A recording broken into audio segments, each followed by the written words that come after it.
I have as much authority as the Pope. I just don't have as many people who believe it. George Carlin.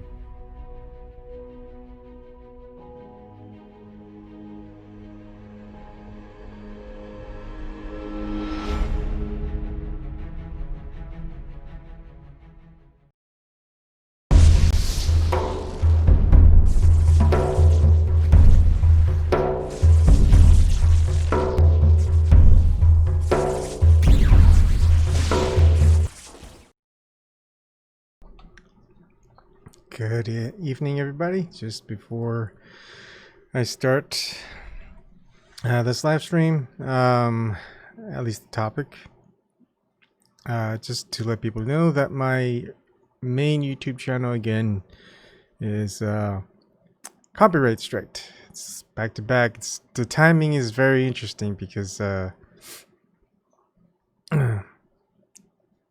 think November 6th or something like that. I was supposed to be able to live stream again on my YouTube channel, but then I just got a copyright strike, or not even a strike. It's a strike warning and then a strike. But anyways, you won't be able to see any of these videos on my main YouTube channel. You may see it on my backup channel because it's not monetized. It has less exposure, and that's why I have a main YouTube channel that does have ads and all that stuff, and I also have my backup channel which doesn't. I want to see which ones they take down and which they don't, and it seems like there's a difference. Anyways, you can still even watch all the videos if you, I guess, go to LBRY or library. I'm sorry. All that information's in the YouTube description box. Okay. Authority. I've been wanting to discuss this topic for quite a while, and I guess to start off, we just have to go by the definition that Google has, and which is funny because when you the way I think of authority, the question I always ask it with authority is for whom gave you the authority to say that something else or they themselves are the authority, and that, you know, it's totally arbitrary. Like, what gives any dictionary to assume they know what an authority is? Anyways, this could go on forever, so let's not even worry about that. The authority that we see that Google returns is authority.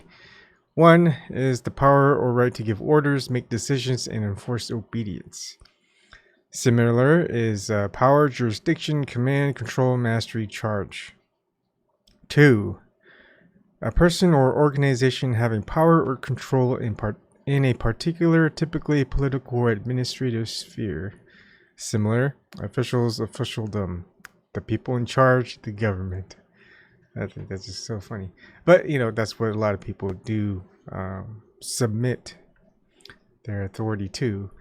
Etymology of authority, if you go back to Latin, is auctor, if I'm saying that correctly, originator or promoter. So, yeah, if you're going to assume authority, you're going to most likely be the one who comes up with it, or you're going to be the one who definitely promotes it if you're not the originator. Latin auctoritas, Old French autorite, but basically you're the author in English. So the author, again, it's like you're the creator of it. So we kind of lost that meaning of what authority is. We placed it totally to be something forceful. You know, it seems to be a lot of the changes that we see in modernization is power, is force.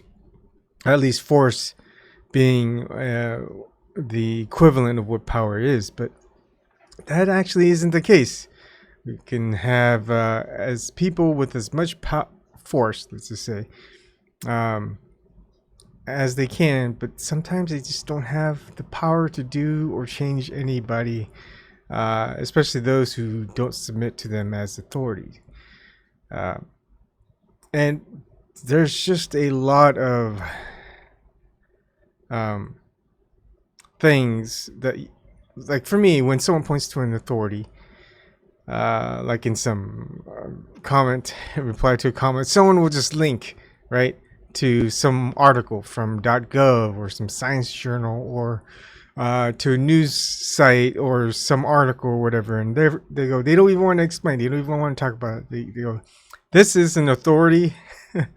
Go there, maybe you'll understand. But that's not going to change anybody.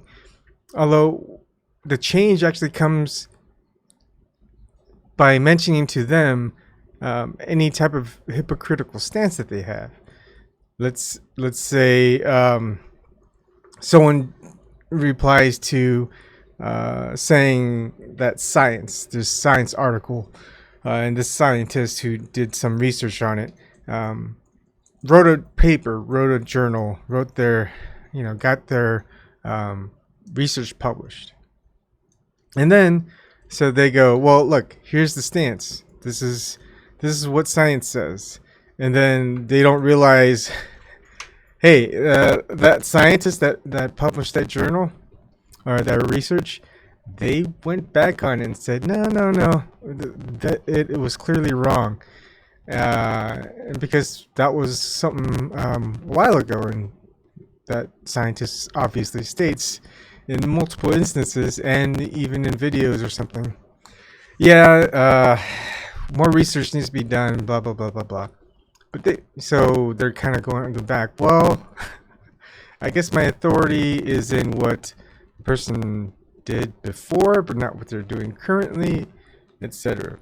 Another case could be, my authority is in government. Go America. And then someone they don't want as president becomes president. They go, no, I ain't gonna listen to that, to that fella. And there you go. There's that hypocritical stance. It's like, well, yeah, I thought you put you submitted to your authority to the government, but now that you have someone that's in government that you don't like, well, therefore you're not gonna be obedient to that authority. So there's a lot of hypocrisy to it, but then there's also a lot of odd nuances. For example, let's take George Lucas in Star Wars. He created Star Wars. It was his creation. It may not have been exactly as he wanted to as he was making the film, as a lot of changes occurred, but still, it was his creation. Now, right, we would say, who's the authority on Star Wars? We would say George Lucas. Well, George Lucas sold his works to Disney. So Disney is now the authority of what is canon, what is not canon, or like the EU extended universe. So if you say, well, who's the authority on Star Wars? Well, now it gets complicated. Is it George Lucas? Is it Disney? Is it the person who's in charge of Disney? Who's the person who's in charge of Disney? That's in charge of Star Wars. Who is the authority? Well, it could be anybody, but basically, what we would say is you're going to have to look at it in different points of view. You're going to say, well, George Lucas had this idea. He says this, but again, he says, well, whatever he says, it doesn't matter because it's not his anymore. It's Disney's. And Disney goes, well, this is what actually happened. And then you've got the fans who go, no, we don't like what you just said or what you just did. We don't like your version of Star Wars because it's a lot different than what George Lucas wants. And we heard what George Lucas wants. So now it's about belief. So there you go. You've got this little nuance here as far as where are you going to place your authority? Who actually owns the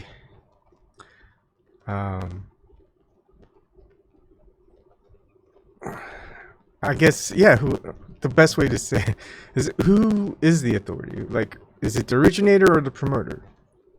And it gets complicated because now we have all these legalities. And it's like any artist. It seems like every type of art has some form of legality around it. You've got any piece of song. Well, that song is owned by a distribution company or something like that. That song is no longer owned by the person who created the song. Is a song the owner of the writer of the song, like the lyrics? Is the one who first sang it, or the one who sang it and it became very popular, even though maybe someone beforehand sang it before? It gets very convoluted. And then you can have a lot of legal authorities, right? That say, well, we're gonna say this person, this entity is the originator, and they have the rights to it, and therefore they have the authority of what to do with it and whatnot. And of course, the person who or group, whatever, that was actually the originator, they get screwed over. So it's pretty horrible, right? But it does seem to be about where the most believe in it, or the most with influence. You could say influence is it. Again, coercion, power, all this stuff is associated with authority, but doesn't necessarily make it an authority. Let us see. What I hear a lot about authority is the authority came from God. And then you're going to say, well, there's thousands of gods.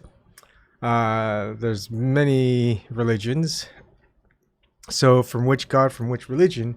And how does an individual know that that is the will of God, like being a prophet in the Western sense of religion? It's like, how do you know a prophet knows the will of God? It takes someone else that knows the will of God to know if someone else knows the will of God. And then you go down this little circular logic where it's like, well, I guess they're all prophets. Well, how do you know you're all prophets? You'd have to be a prophet to know that they're a prophet, So therefore, it's horrible, right? We got this idea of authority, and we got people who believe in authority, and you got people who just flat out, no, never. And it's funny. How is that? Why is that? That's just another little, I don't know, path that we can dive into. So if people want, you may join to talk. I do have Zoom on, which you can go ahead and listen. Now, I just want to move on. Let's say, oh yeah, right. Carlin, one true God. If I like that because by implying that there's one true God, then there must be many false gods. So is there one God, or are there many gods? Well, you can't say one true God unless there are more than one God, right? So therefore there are more than one there are gods. Therefore the religion that you subscribe to isn't really a monotheistic religion. Anyways, we can go on and on.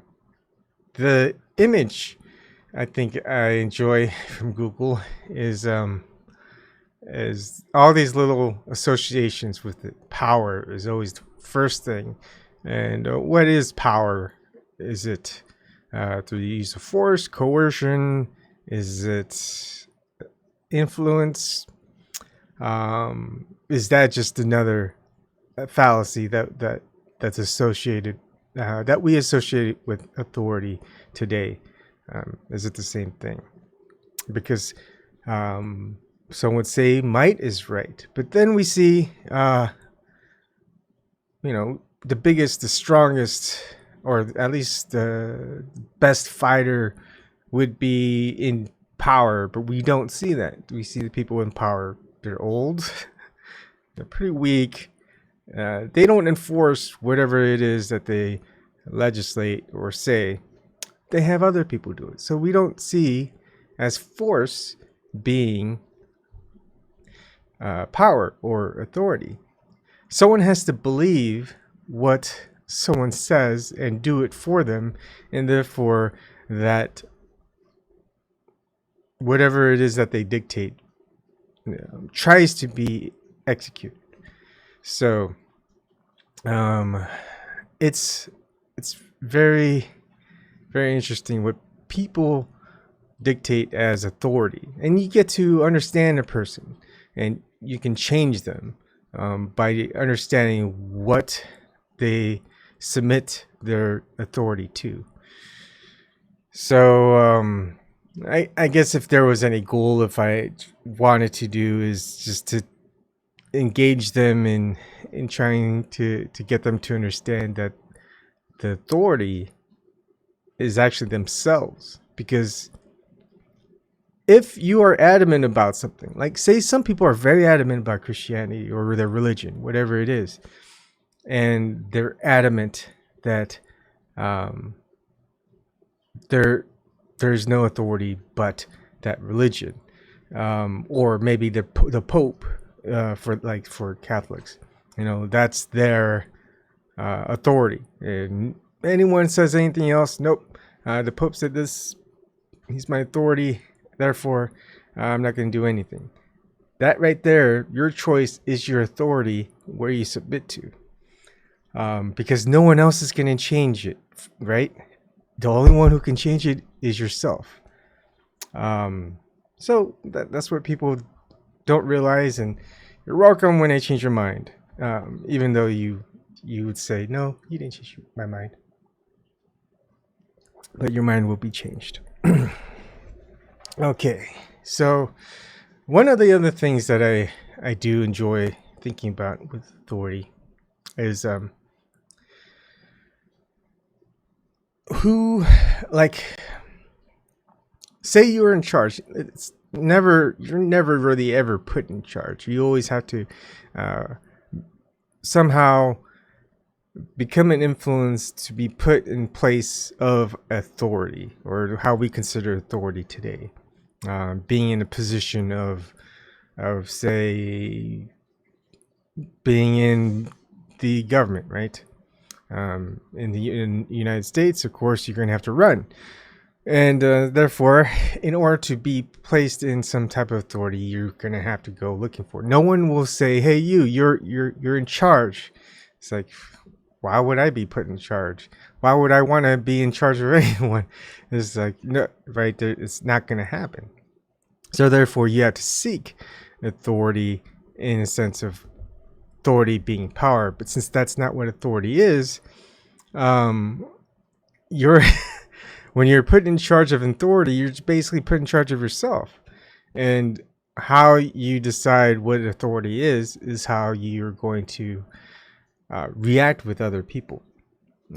So some people who is in charge of someone else, right? They may not do it the same way that someone else is supposedly in charge of you. I mean, if someone tells you to do your job the way that they want it done, rather the way you were hired to do it, well, what do you choose? Is it going to be your boss, or is it going to be you? And in the end, the choice is still yours, even though your authority figure, your boss, most people would say, well, yeah, I'm going to follow my boss because I get paid and all this other stuff. But at the end of the day, the choice is yours. You do it their way, right? Say things, it's not going to work too well, and things don't turn out too good. So who's to blame? Is it you or your boss? Well, no matter what, you're the one who did the job. You're the one who listened to your boss, so therefore you're in trouble most of the time.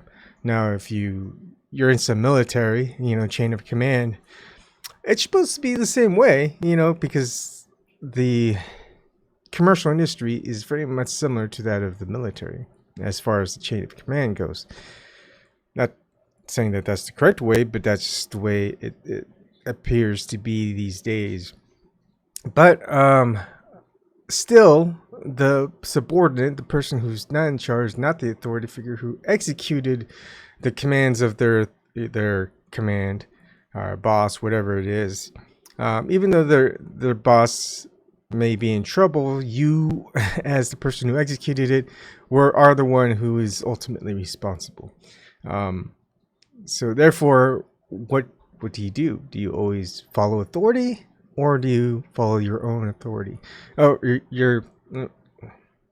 and this work is convoluted because I always use authority in the definition of the authority definition that's given, but not the etymological version of what authority is. So sometimes I may have to just put it in like a hyphen or something, right? Authority definition or authority etymological. That just gets too wordy because now we have to differentiate all those. But yeah, it is something to always think about. It's why do you submit to that as your authority? And then can you think of anything past that? It's like, okay, so this authority said this, and I believe in that, but this authority said this also, but I don't believe in that. So is that really authority to you? The authority definition, sorry. Is that authority definition suit you? Is that a correct fit? Is it always going to be, yes, that's the authority definition that applies to you all the time, or just some of the time, or just once? Sometimes I listen to people, they go, yeah, everything that the government does, it's horrible, or scientists, all that stuff. But the one thing that is true, it's this, like climate change or global warming. Yeah, all the other stuff, no, I don't believe in that. But climate change, yes, I believe that's the case. So I always just laugh at that. And the scientists who are so adamant about climate change, they're the ones, still coming up with things that still contribute to climate change. They don't do anything else. They don't fight it, because if they do, well, it's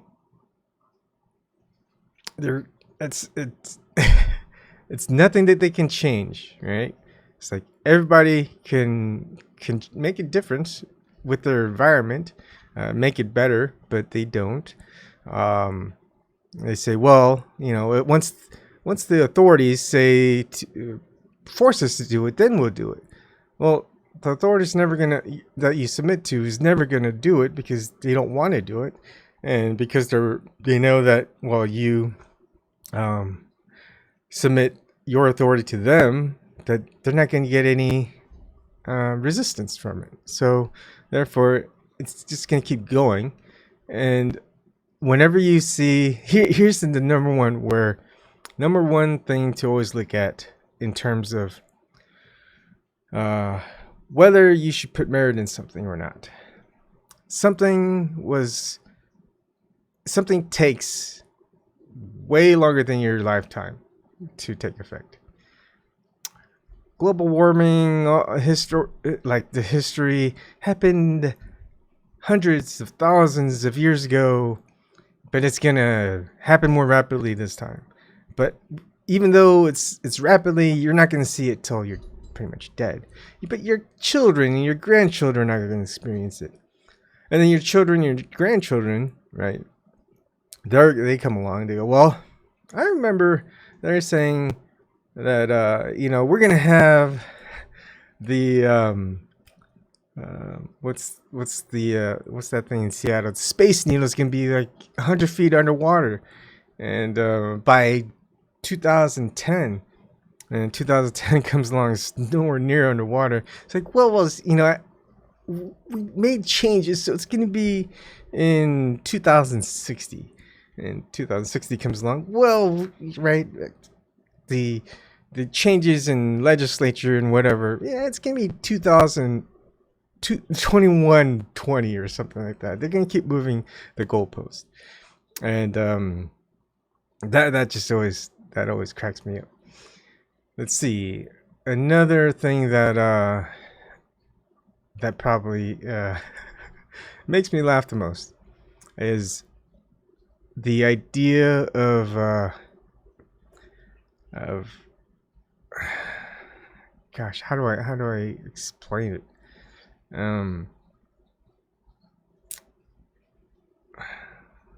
Gosh, it's in the same, along the same lines of the, say, global warming thing, right? Is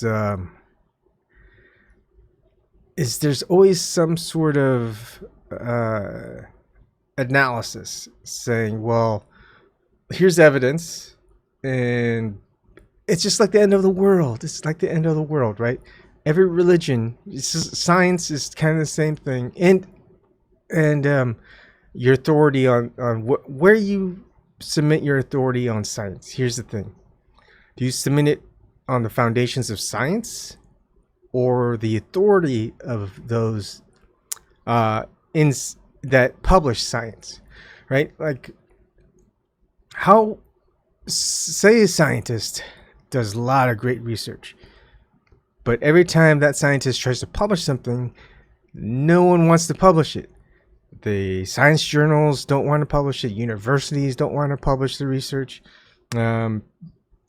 Corporations, like news journalists, news media, whatever, no one wants to publish the research that you've done.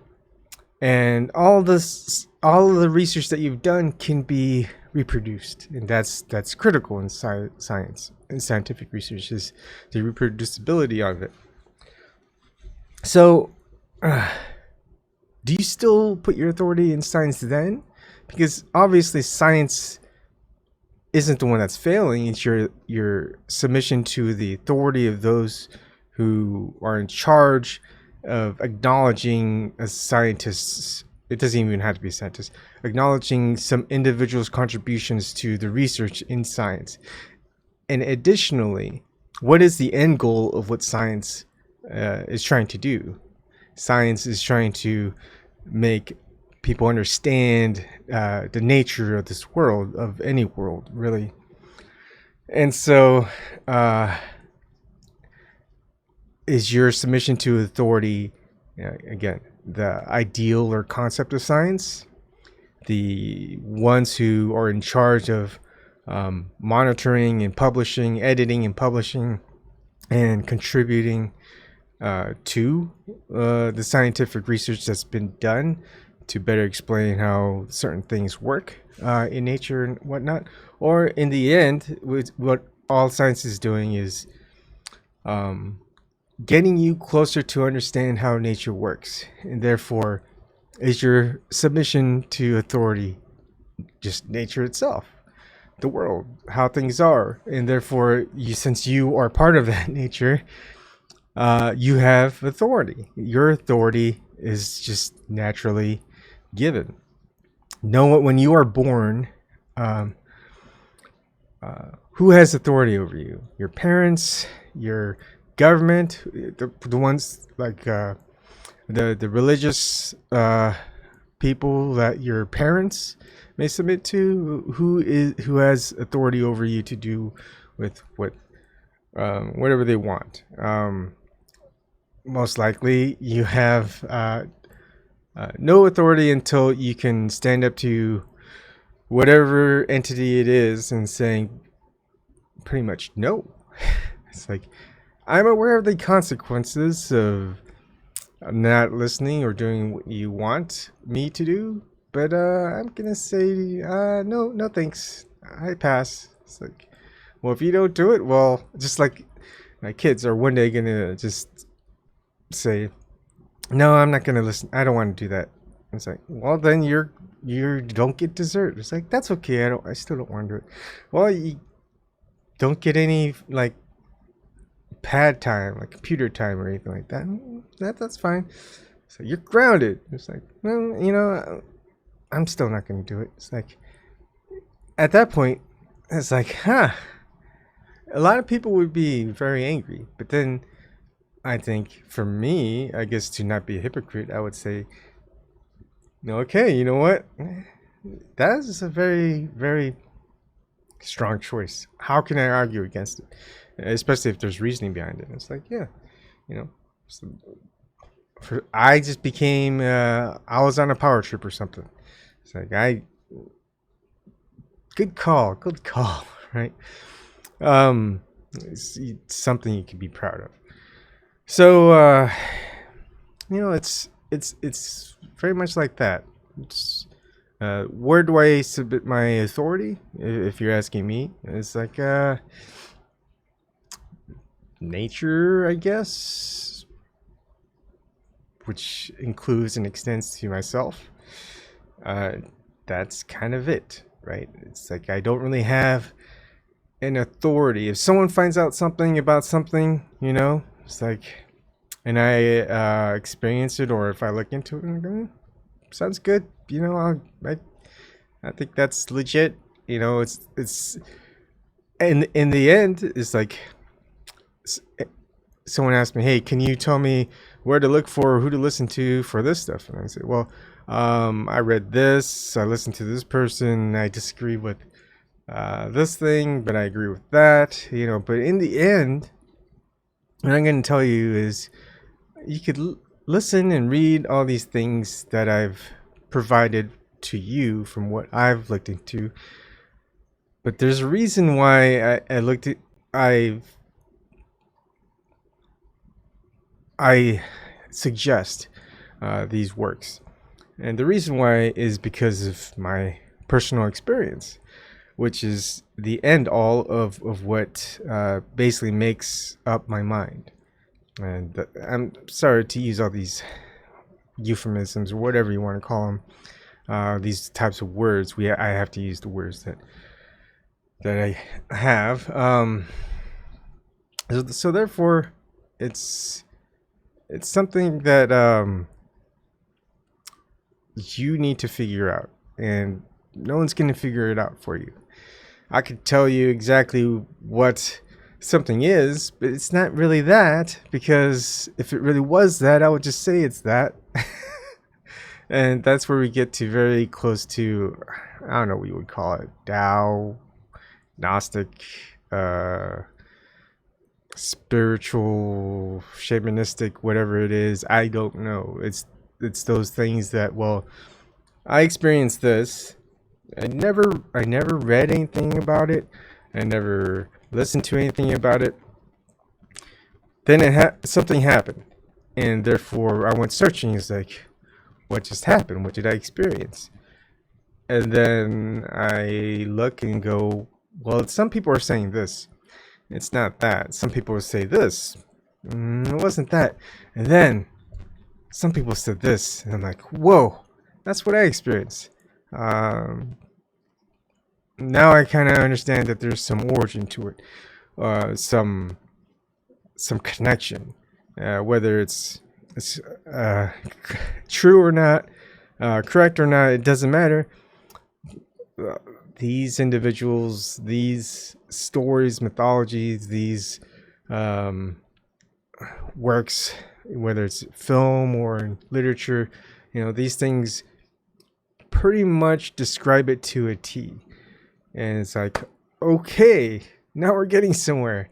And then I read up more about these individuals, listen to all their works and all this other stuff, and I find out they've got no idea what the hell is going on either. But at least they're trying to figure it out and express it to others. And that's something that government refuses to do, religion refuses to do, science refuses to do. All these things that people put their authority to in this modern age, all of them refuse to partake in what these experiences are. And that always gets me as, well, what's connected to all these authority figures, authority control systems? Control systems is what I call it. And therefore, I really can't trust it, right? Because there's always some sort of agenda to those in power, or take the form of authority definition is that they want to stay in power. And in order to stay in power, you have to have people believe you have power, therefore you have to do what they say. And then,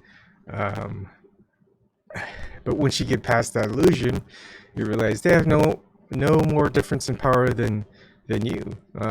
In fact, they probably have less power or authority than you, because if it came down to it, you would challenge their authority. They would back down because they realize the authority doesn't stem from them themselves, which many people who oppose authority set upon them do, because they have that inner strength. They realize, no, I'm not one. This is what they'll say. I'm not one to impose my authority onto you. I'm gonna have this fella do it, or these groups of people do it. And then you realize, well, they really don't have any authority. So it and really the henchmen, all these others who enforce that authority figure that they support, they don't really have any real power or authority either. They will carry out some things, but then they're going to realize that they're in that same trap, which they thought they would not be a part of. They think that there's a hierarchy, that once they do something within that they're told to do, that they'll just advance in the ranks, and then they find out too late, no, that's not true. How come I never advance in the ranks? I'm supposed to. Or you advance in ranks and you find out you have less power than you had before, because now you've got new people who are in charge of you that are higher in power than the person that was higher than you at that time. So the idea of the authority pyramid that I see here, like many people think of, like in the occult or esoteric circles or Freemasonry, whatever you want to call it, they think, yeah, they're gonna make it to the top. When you realize there's always someone ahead of you, that pyramid is just everlasting. It just keeps going, because you're always gonna be having someone more powerful in charge of you each time you rise, and you're gonna have more people who actually have legitimate power, because they're the ones executing the powers of those above them. They're gonna overtake you, and it's just this vicious cycle again. But yeah, it's all that. I think it's great. I think what's funny and interesting to note, when I had a conversation with C.G. Dolan, is that it appears that every mythology or religion, even some philosophies, state that the world is always getting worse, never better, but yet we always keep capitalizing what's making things worse into fruition. We keep putting the same types of people in charge, or slightly worse, but we always think that they're always better than they appear to be, and thus things keep getting worse. We keep forcing people, or chastising social social change. It's socially influencing people to believe in certain things, which most of the time people don't believe in it. Belief is never a choice. It would be easy if belief was a choice, right? If you believe in a certain religion, you're going to believe in that religion no matter what. If you had a choice, most likely you wouldn't believe in that religion. The only time most people choose a religion by choice is because some influence of theirs. Like, take Philip K. Dick. His wife says, hey, if we want to know, one of his wives, if you want to have any sort of influence around here, you better become Presbyterians or something like that, right? So he became Presbyterian, but did he believe in the Presbyterian religion? No, right? So it's the same thing. It's like, well, like I don't believe in religion. I don't believe in the holy days, holidays, whatever you want to call it. But my wife does. My wife had the very somewhat Catholic type of wedding. Celebrates all the holidays, birthdays, and I could care less. It's not for me. But so I go through the motions, but not really, because I don't really believe in it. Unfortunately, if I did believe in it, some things would be easier for me. Blind belief would be easier on many, because then they can just walk behind somebody, like marching, like you're in the military. You don't have to think. You can fall asleep. I fell asleep tons of times while I was marching. I'd wake up and I'd be in formation still.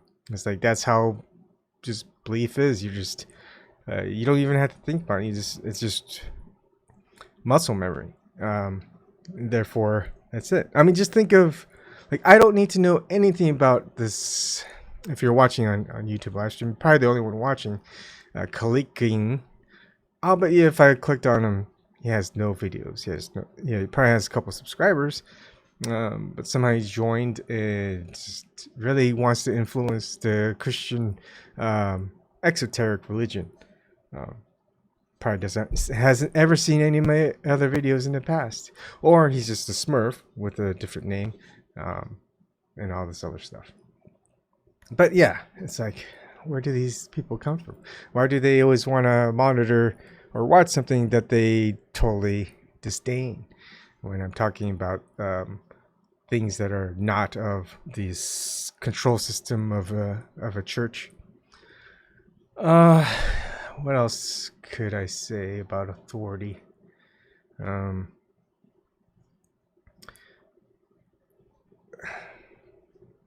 I would say it's not a it's not concrete. Authority is very conceptual. It's very biased as well, just like belief is. It's very biased because it has nothing to do with choice. It has sometimes you're forced, right? Sometimes, like, say, most people will say, I don't want to die. Therefore, I will listen to this person and give them $10,000. Otherwise I might die tomorrow. But then you never think about, well, if this person's going to threaten you with your life, he'll just say, well, the next day he'll do it again. It's like, all right, he gave me $10,000. I'll let you live. Now give me $20,000 by next week, or I'm going to do something and kill you. It's like, when does it stop? Right? Eventually you'll end up realizing, something doesn't add up right. And maybe it's not too late for most of you, this warning, I guess, of placing your authority or your beliefs come in hand, I guess. And it's it's I guess it's just a warning. I've got no stake in whether you abide by it or not. Most likely you won't. Most likely people won't even watch or listen to me. I could be right all the time. It doesn't matter, as long as you actually listen and you think for yourself, and then you'll probably understand. But if not, you're just gonna rote on about the same thing. It's like talking to an NPC. Unfortunately, I told people what understanding what NPCs are. Unfortunately, that got taken down, and the content was removed. So you may not know what an NPC is until you go to another platform where you could watch that video. But then you'll understand. It's like, well, you don't want to be an NPC, right? You want to be the actual player of the game, right? You don't want to be the one who follows the program. Otherwise, you're just an NPC. Once you stop following the program, well, you become the player. But then you got to realize sometimes you have to follow the script up to a certain point, because when you stop following the script is very important. How I can explain how that's important, I can't. Let's just say it's a surprise. Okay, so you'll have to choose whether you want to follow the script as the script has written, or follow the script by choice. Therefore, you can take control of how the script is going to be written on your own authority. You're going to be the originator of that script rather than following the script that was sent forth. It's very much in line with, I guess, if we ever went into the Greek, whether there's free will or not, and of course, whether you have free will or not is a choice. And if you don't have the choice of free will, then you're not going to have free will. That's the beauty of free will. But that's never going to make sense, I guess. It's just like the oracle. If you believe in an oracle, whatever they're telling you, first you gotta trust them, and you gotta trust whether the witness is true, and whether that has any merit on your behaviors that you're gonna change. Like say, hey, you're gonna save 1 million people from death, but the thing is, you're gonna kill hundreds of thousands of women and children to do it. It's like, oh, I'm not gonna do that. It's like, so is that gonna happen or not? Most likely it's not, because what doesn't change is your behavior. It's just, no matter how good it might affect someone, numerous people or someone else, you're very biased as to what you will or will not do, especially at that moment and the moments in the future. It might be a little bit different if there was, say,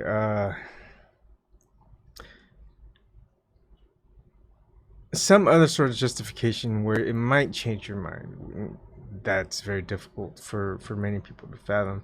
But if your moral ambiguity is very influential, yeah, then something like that will happen. There's always going to be something that's going to tempt you. You know, it's very much like if you want to go into the biblical stories of temptation. But that's also what keeps you around, why you're here. Because if there's nothing to tempt you, well, there's nothing to influence you to change your mind. Therefore, in order for you to change your behavior in ways that you don't want, well, life is going to throw things at you. Whatever you want to call this, life, reality, etc. It's going to throw things at you. But if you realize that it wants you around because it can't afford to let you want death by their hands, you know, it will give you what you want, whether you wanted it or not, just because you're testing things out. But that doesn't apply to everyone. Some people aren't testers. I guess I'm a tester. Some people are explorers. I guess I'm an explorer too in some cases. It's difficult to categorize, but basically it's like also passivity. It's like some people will just never initiate something, no matter what, and some people always will want to initiate something. Some people are just, depends, you know, they're going to find that right time, the right opening, the right moment, and do it that way. So everyone is different, and I think what always kind of gets to me is this idea. I think it's the Slavic mythology, like the creation story and the gods or whatnot. There's this supposed deity that takes people's souls and just swaps it around. That's all this deity does. Like, it doesn't create new ones. You know, very much like the demiurge, if you want to look into a Gnostic idea. You know, very much, you know, a couple of other types of deities within different religions and mythologies as well. But the idea kind of intrigues me, because imagine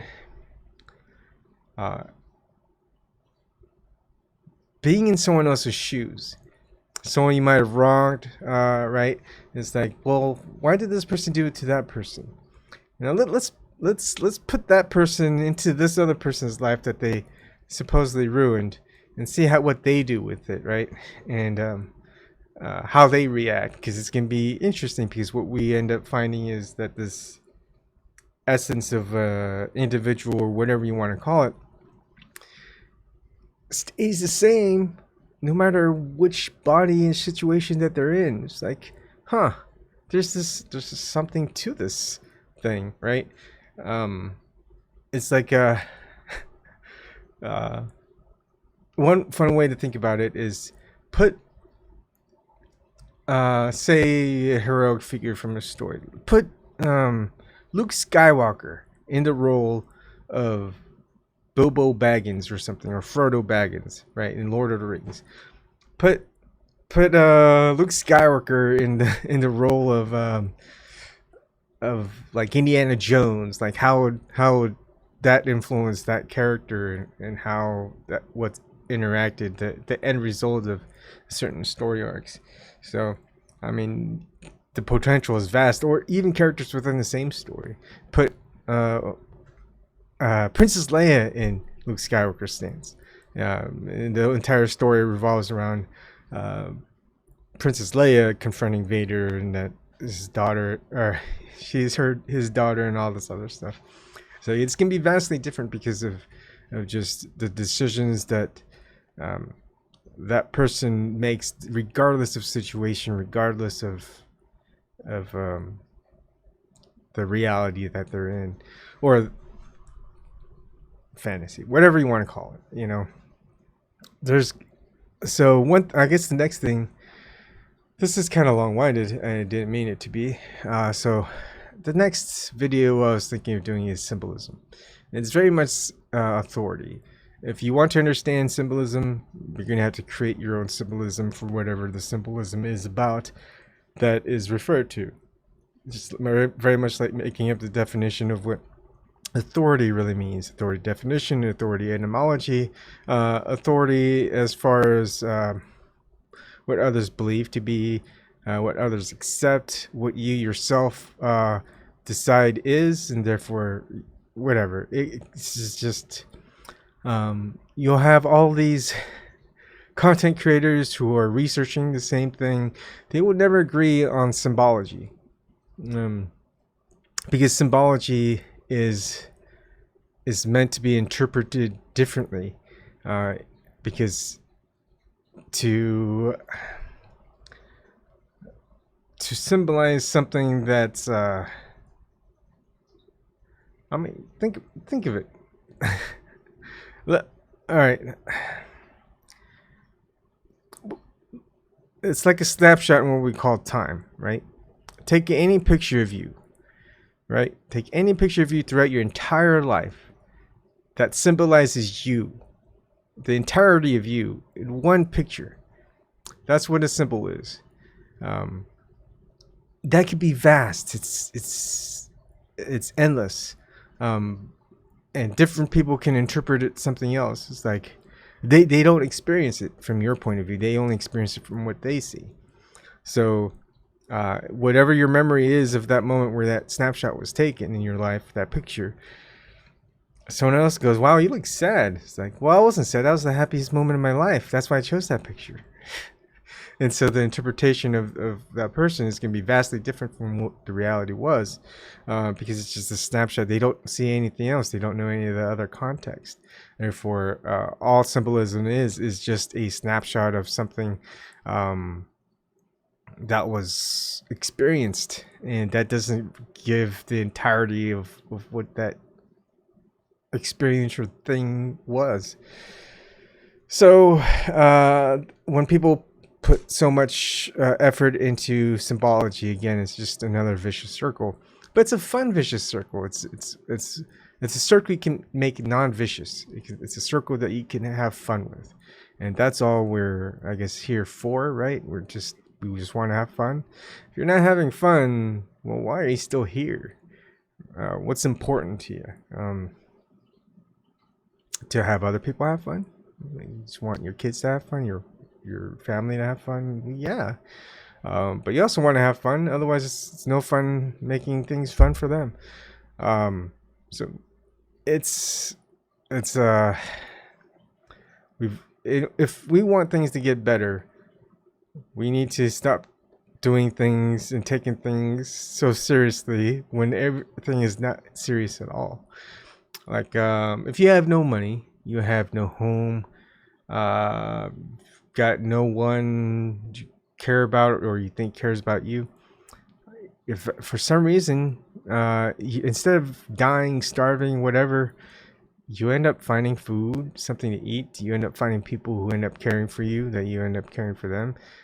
Life changes in a way that you don't expect, and you realize that you're actually having fun. And even though if you were told that was going to happen like years, if not decades before, like if you were given an oracle saying this is what's going to happen to you, you would probably go, nah, no way, that doesn't make any sense at all. I don't believe it. And then it happens and you're like, huh, wow, that really happened.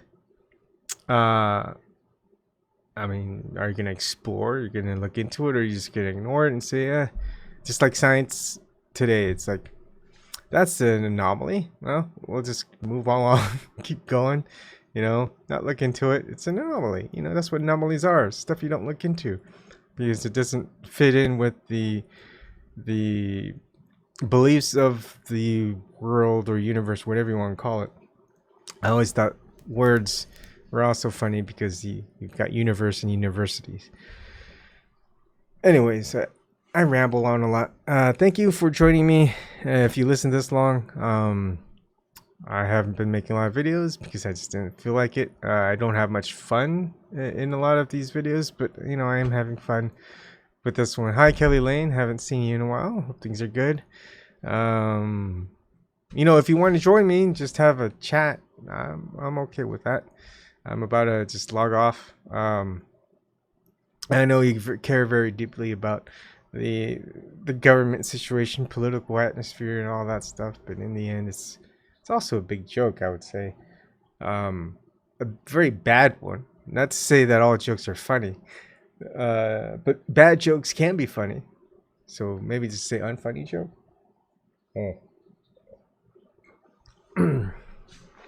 But yeah.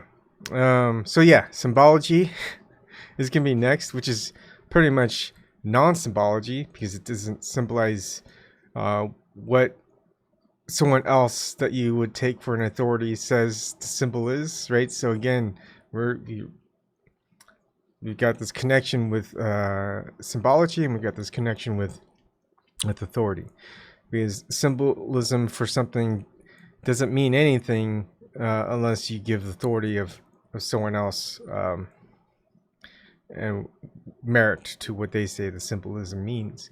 And then again, how do they know? Well, someone else told them about that. Yeah, no problem, Kelly. All right. Yeah, I was sleepy too, but just talking to you guys. Basically, I'm just talking to myself, talking to you guys. It's very. I don't know. It's cool. It's nice. But I do like having conversations with others. That way, I don't have to keep talking. And I think what sucks is sometimes when I'm actually having a conversation with someone, I talk too much. But I need to probably not talk as much during those times and leave it for these types of sessions. But the only reason why I talk so much is because I'm excited to have a conversation with certain individuals. Therefore, I want to talk a lot. But I realized I also want to share what they're saying, so you can enjoy it too, and not just because it's entertainment value, because it's value. Value is value, however way you want to interpret it. Anyways, thank you very much, and have a good night.